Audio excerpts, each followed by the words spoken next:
صبر کا مطلب یہ ہے جب آپ کے آس پاس سب کچھ ٹوٹ رہا ہو تب بھی آپ ثابت قدم رہیں۔ تو ہم اپنی جنریشن کو اس ٹریجڈی سے کیسے بچا سکتے ہیں؟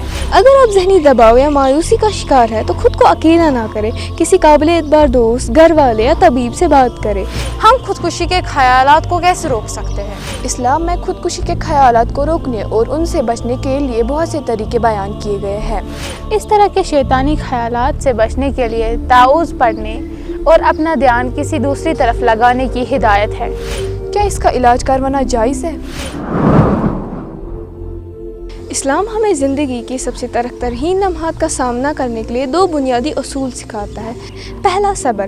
صبر کا مطلب یہ نہیں ہے کہ آپ خاموشی سے ظلم یا تکلیف سہتے رہے، بلکہ صبر کا مطلب یہ ہے جب آپ کے آس پاس سب کچھ ٹوٹ رہا ہو تب بھی آپ ثابت قدم رہے، ہمت نہ ہارے اور اپنی جدوجہد جاری رکھے۔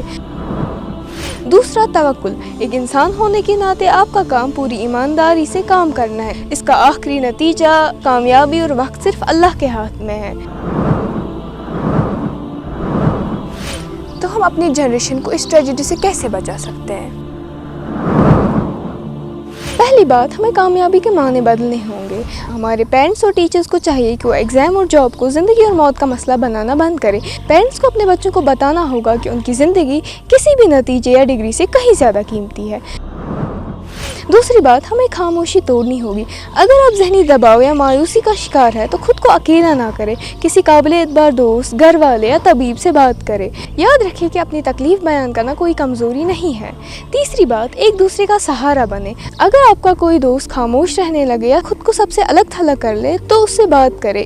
یاد رکھیں کہ آپ کی ایک ہمدردانہ بات کسی کی جان بچا سکتا ہے۔ اس دنیا میں کوئی بھی دکھ یا مصیبت ہمیشہ کے لیے نہیں ہے۔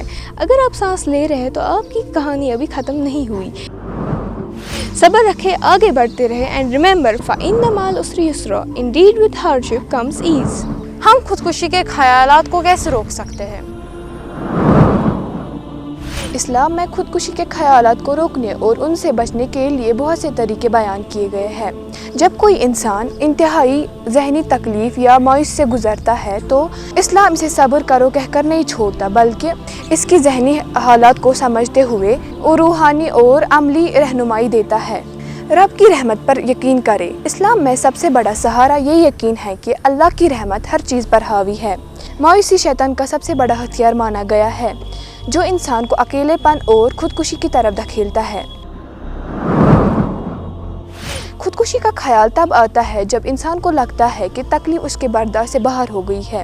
اسلام اس خیال کو رد کرتا ہے۔ ہمارے پیارے نبی صلی اللہ علیہ وسلم نے فرمایا کہ ایک مومن کی کوئی بھی جسمانی یا ذہنی تکلیف ضائع نہیں جاتی، بلکہ وہ اس کے گناہوں کی معافی اور اللہ کے نزدیک درجات کو بلند کرنے کا ذریعہ بنتی ہے۔